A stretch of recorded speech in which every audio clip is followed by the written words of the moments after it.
আলিপুর সর্বজনীনে শুধু খুঁটি পুজো নয়, এখানে এরা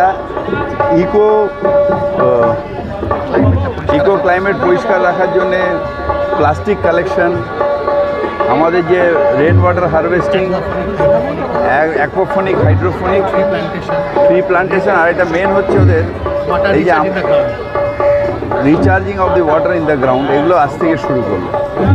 সেকেন্ড আরেকটা খুব বড় জিনিস যেটা এদের অনেক দিন ধরে আমি বলেছিলাম, মেডিসিন বিন, অর্থাৎ একটা বিন থাকবে আমাদের সবারই, একটা দুটো ট্যাবলেট খাওয়ার পরে যখন ভালো হয়ে যায় সেগুলো থেকে যায় বাড়িতে, কখন এক্সপায়ারি হয়ে যাচ্ছে আমরা জানি না, সেইগুলো এখানে থাকলে ওদের এখানে ডাক্তার বসে এবং প্রচুর ওষুধ দেয় ওই বিন থেকে, ওই যেগুলো এক্সপায়ারি হয়ে গেলে যেগুলো মানে চলতে পারে, অনেক গরিব মানুষের এতে সুবিধা হবে। এই কাজটা এবার আজকের থেকে ওরা শুরু করলো। নিশ্চয়ই সবাইকে ধন্যবাদ জানাবো এবং আলিপুর সর্বজনীনের খুঁটি পুজোর উৎসবে আপনারা সকলে যারা এসেছেন এবং আমাদের মাননীয় মহানগরিক মন্ত্রী ফিরহাদ হাকিম তিনি এসেছিলেন, দেবাশিস কুমার থেকে শুরু করে আমাদের অনেক জনপ্রিয় যারা পৌর প্রতিনিধি আছেন তারা এসছেন, আরও এলাকার যারা বিশিষ্ট গুণীজন ব্যক্তিরা তারা এসছেন এবং সর্বোপরি সাধারণ মানুষ যারা ওয়ার্ডের তারা এসছেন, আর সাথে আলিপুর সর্বজনীনের বৃহত্তর পরিবার তারা রয়েছেন। এবং আজকের যে আমাদের থিম শিল্পী অনির্বাণ, তার হাত ধরে এই থিম খুঁটি পুজোরও যে প্যান্ডেল মণ্ডপসজ্জা তার চিন্তাভাবনায় সেজে উঠেছে। আর এবছরের আমাদের আলিপুর সর্বজনীনের যে দুর্গা উৎসব হতে চলেছে, অনির্বাণদার চোখে, আমরা শিল্পীর চোখে সেই পুজো দেখব এবং যারা দর্শনার্থী আসবেন আলিপুর সর্বজনীনের পুজো মণ্ডপে বা প্রাঙ্গণে, আশা করি তাদেরও সেই থিম পছন্দ হবে, শিল্পী অনির্বাণের চিন্তাভাবনায় সেই থিম তাদেরও ভালো লাগবে।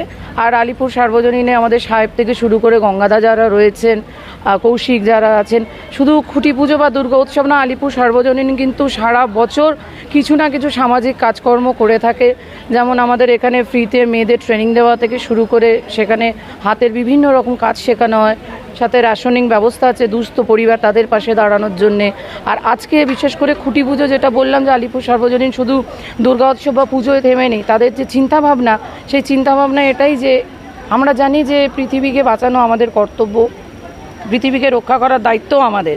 পৃথিবী ভালো থাকলে সাধারণ মানুষ ভালো থাকবে, আর সাধারণ মানুষকে ভালো রাখার জন্য আমাদের যে প্রয়াস, এবছর যে জল দূষণ মুক্ত হতে হবে এবং জলের যে স্তর আমরা দেখতে পাচ্ছি পৃথিবীতে ধীরে ধীরে বেড়ে যাচ্ছে এবং জল আগামী দিনে এমন একটা জায়গায় আসবে জল সংকটও দেখা দিতে পারে।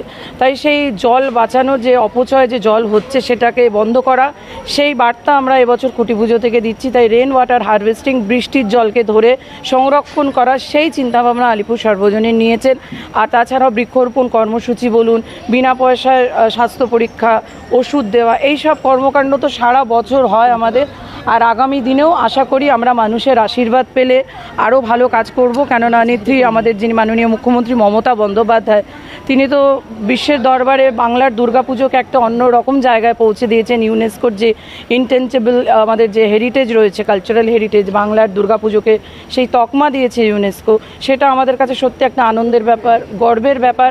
আর সাথে সাথে বলবো যে দুর্গাপুজো আসছে, সবাই এখন থেকেই ঢাকে কাঠি পড়ে গেছে, আনন্দে মেতে উঠেছে, এখন থেকেই কাউন্টডাউন শুরু হয়ে গেছে যে পুজোর আসছে এই হাওয়া চারিদিকে অলরেডি আপনারা দেখবেন আকাশে পেঁজা তুলোর মতন একটা শরৎকালের মেঘ ভেসে চলেছে, কিছু জায়গায় বৃষ্টি হচ্ছে, কিছু জায়গায় আবার রোদ।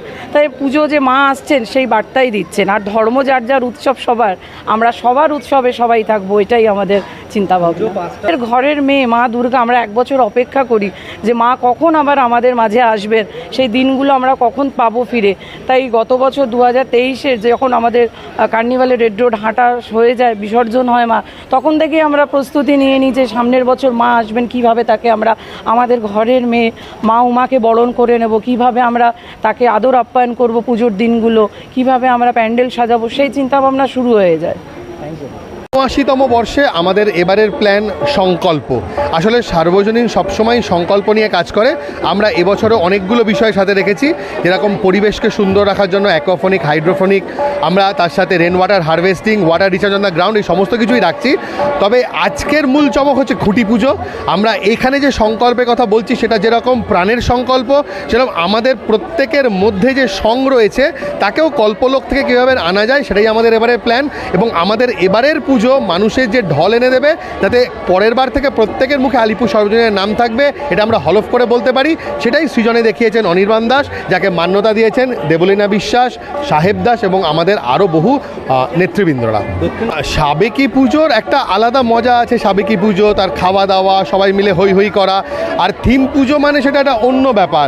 ববিদার পুজো, আমাদের পুজো, আমাদের সব একই পুজো। মানে এইভাবে আমাদের যেটা এই যে একটা তৎপরতা, এই যে একটা ঘাম আনা, এই যে একটা নতুন জিনিসকে বের করা, এর মধ্যে একটা সৃষ্টির মজা আছে, যে মজায় মেতে থাকতে গেলে থিম পুজো আপনাকে থাকতেই হবে। যদি দর্শনার্থীদের উদ্দেশ্যে বলতে চাই যে এই পুজো আপনাদের পুজো, যদিও পুজোয় পুরস্কার একটা বড় বিষয়, কিন্তু আমাদের সবথেকে বড় পুরস্কার আপনাদের আসা, আপনাদের থাকা, আপনাদের ভালো লাগা।